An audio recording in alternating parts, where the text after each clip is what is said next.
Hi everybody, welcome for our new style family learning. It is wonderful to be here. I hope you're all alright, all sticking to the rules and keeping us all safe. Now then, you are here because you will have had a flyer from school, you filled it in, we've rung you up and enrolled you, and you're watching the video to find out how to do your activities. From school, you will have received a bag a bit similar to this with your name on, with everything in it that you need to do the 3 activities that we're providing. So inside this first bag, you will have one of these, and that is for making a lantern with. You will have a packet like this, which is for making a little basket with, and we'll look at those things later. But inside the other packet, if I can get it out of the bag, you'll have a piece of white paper, which is for inside the lanterns.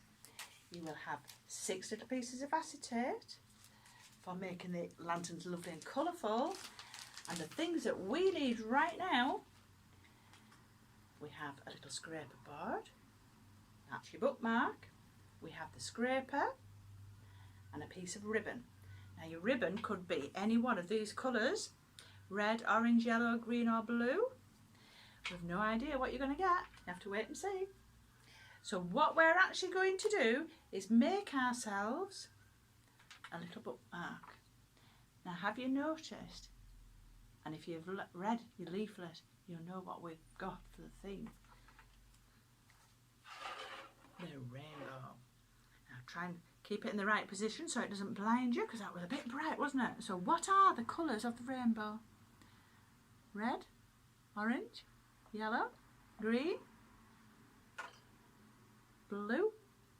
Now where the blue and the purple overlap, or the violet overlaps, that is what we call indigo, and there's your violet. So Richard of York goes battling in vain. Really good way of remembering it. I know, you're lucky, I'm not going to sing it. So, how do you do the little bookmark? You can do a picture, you can do a pattern, you can do a border all the way around the outside, you can put your name on it. That's not my name, that's Elsa, because the snake's called Elsa. You can do a picture of whatever you want, anything. But what we've got to scratch with is a very special little scratcher, which has got a pointy end, and then it's got a flatter end, and that gives you 2 very definite kinds of marks. Some will be thicker, broader, and some will be thinner, finer. This is the kind of marks that you can make. You see where you pull along with the broad end, it looks like these marks here. And then you can do thinner lines and even little dots with the other ones. So let me do just a little bit so I can show you exactly how it works. So I'm going to use the broad end. And what I'm going to do, I'm going to press it down, make sure it's flat, and I'm going to pull it towards me. And you can see that it gives you a nice broad wiggly line, a bit of a fatter line. You will notice that you get little black bits all over. Now if you do it on a piece of paper, any kind of paper, I'm just using white so you can see what I'm doing better.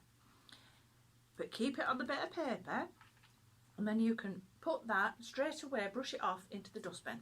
I've got my bin down the side here, so I don't have to get up and move around. Bit lazy, but also trying to be a little bit tidy so we don't make more work for ourselves. So what we can do with the finer end is do a nice thin little line.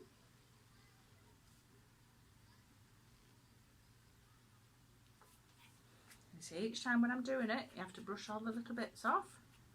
Yeah. You can do little dots, tiny little lines, and if you use the other end, you can do broader little lines. Make sure you get it flat.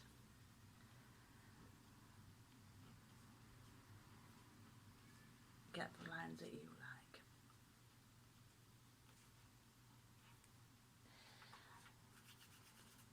Sometimes if it gets a little bit clogged up, it doesn't work as well, it doesn't scrape evenly all the way across. So just give it a good clean, make sure that it's alright, make sure it's working properly how you want it to. And pulling towards you is a lot easier than pushing away with this. But you do it how you find it works best for you, because all of us are different, aren't we? And sometimes it'll work for me better in one way, but it'll work for you better in another way. What you can do, and be careful which end you pick, because one end has got a hole in it so that we can put the ribbon through. So if you want to, before you actually start on the whole design, you can do a little bit of a practice just at one end, and then you can get the feel of the tool that we're using, and then you can chop that off and you've still got plenty of bookmark left to be able to use. So when you've done your pattern as much as you want all over, and don't forget, you can only take the black off, you can't put the black on. And another thing is that if you've made a mistake, who knows? Because you're the artist, you're the one who's decided. So it's up to you. So what we have to do next at the very, very end, and I'll show you one here that hasn't been started yet, and you can see it hasn't actually got a hole in, and you can use your little scraper because it is punched out, but they don't always come out, and then you can poke your little hole out. You see that? Now when you come to put your ribbon in, if you get hold of it, actually I think we'll use a red one, then we can see it.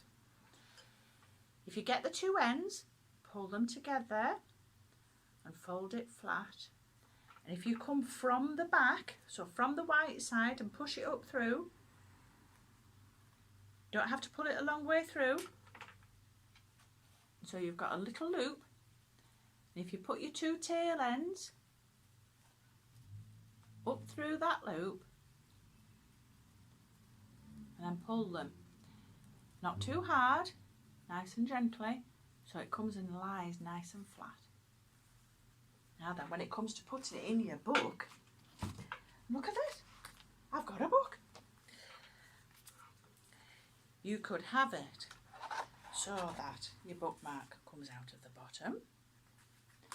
It can come out of the top with your tassels. Or some books, it'll even be long enough to come out of the side. Yeah? And then you don't lose your page where you read up to. So, there you go. Give it a go, see what you think, enjoy yourselves. Till the next time, bye bye.